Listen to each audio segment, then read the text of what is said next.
je suis venu pour la première fois en 2008. Et puis, en fait, très rapidement, je suis venu y vivre pendant 2 ans. Et après, j'ai fait ma thèse, où j'ai fait beaucoup de séjours d'études et de terrain. Par contre, là, ça faisait très longtemps que j'étais pas revenu. J'étais resté en France assez longtemps pour rédiger ma thèse, que j'ai déposée juste avant de venir. Donc là, ça faisait presque 2 ans que j'avais pas remis les pieds ici.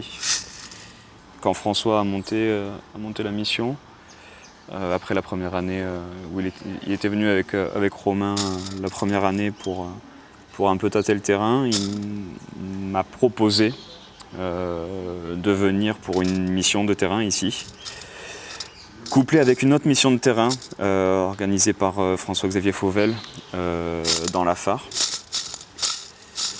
Enfin, techniquement pas dans la Fare, mais bon, la fouille de Nora, une ville médiévale. Et donc moi je connaissais rien à l'Éthiopie, j'étais venu parce que je m'intéressais beaucoup au grattoir. J'avais travaillé sur le site de Régis-Mont-le-Haut en master, sur tous ces aspects confection, ravivage, utilisation des grattoirs. Et il se trouvait qu'ici dans la région, il y avait un important corpus d'informations sur l'utilisation historique et subcontemporaine de grattoirs en obsidienne dans le traitement des peaux. Et que donc François m'a proposé de venir, dans le cadre de mon Master 2, de venir étudier des grattoirs ethnographiques et archéologiques. Et aussi les industries lithiques donc qui étaient collectées sur la fouille qui devait avoir lieu à Nora. Et puis ça m'a énormément plu et je suis revenu. On a quand même des temps de transport assez importants. Ça dépend des localités où on va.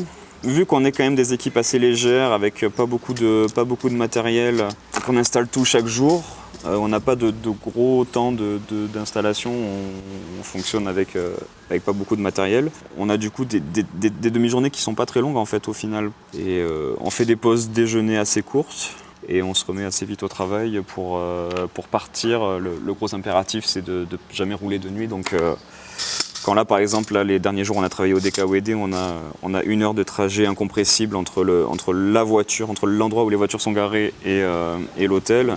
On sait qu'à 17h il faut qu'on soit aux voitures et que donc on est plié quelques minutes avant, quoi. Donc ça fait pas des longues journées, donc elles sont très denses sur place. On essaie de collecter le plus d'informations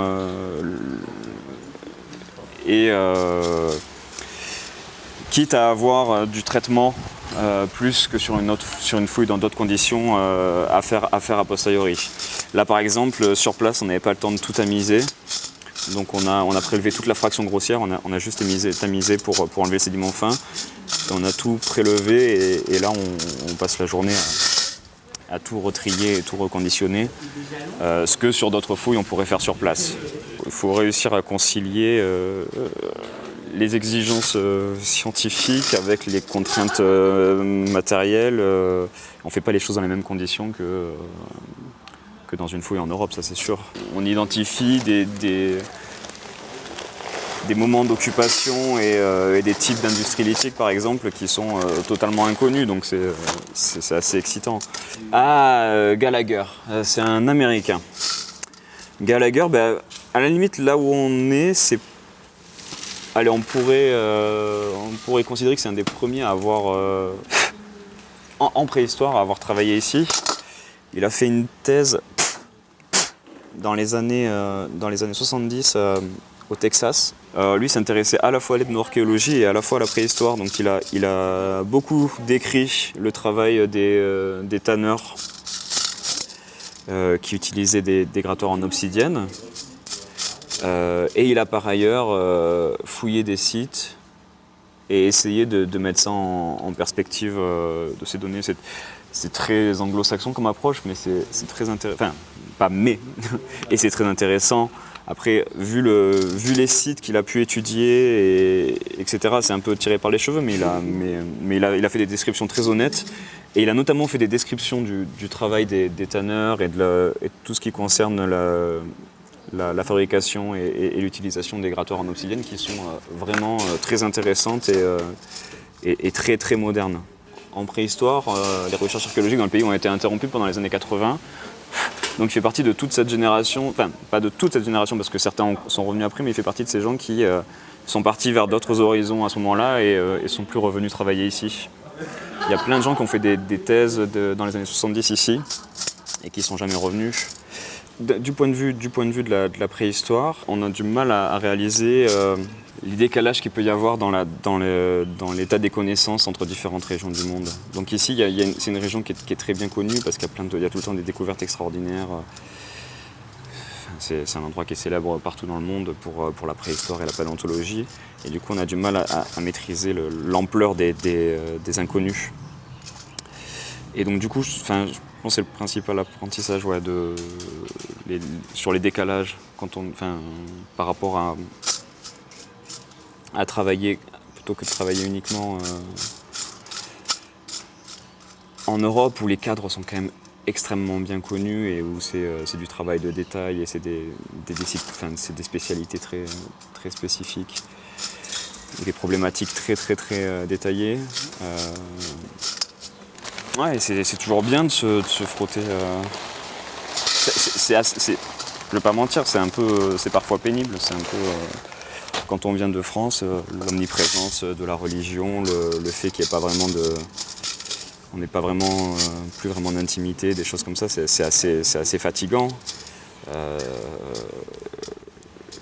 Ça permet de prendre conscience de toute la chance qu'on a aussi en Europe. Le système de santé, l'accès à des activités culturelles diversifiées, diverses. Tout un tas de choses. Ouais. Moi je sais que c'est presque, c'est pas anecdotique du tout, mais moi ce qui m'a le plus manqué quand je vivais ici, c'est l'absence de journaux. C'est d'un coup, j'étais un lecteur, pas un gros lecteur de journaux, mais j'aimais bien lire les journaux. Et je me rappelle de quêtes tous les dimanches pour essayer de trouver un journal. J'y arrivais jamais, évidemment. Voilà. Depuis que je suis rentré en France, je passe mon temps à acheter des journaux, parce que c'est un vrai... je l'avais vraiment... c'est des détails, mais c'est... Ouais, ça aide vraiment à prendre conscience de ce qui compte pour nous et de la chance qu'on a. Voilà. Après, je dis pas que ça sert pas juste à dire c'est mieux chez nous. Voilà. J'ai rencontré des gens super intéressants. J'ai vécu des moments extraordinaires ici, quoi. Puis en plus, moi, j'ai eu la chance de faire quand je travaillais ici, j'ai eu la chance de faire beaucoup de voyages, beaucoup de terrains dans plein de régions différentes. Donc, j'ai la chance d'avoir pu essayer d'appréhender un peu la diversité de paysages et de culture qu'il y a dans la région, quoi. Un peu. Hein, il y a des gens qui font ça pour de vrai.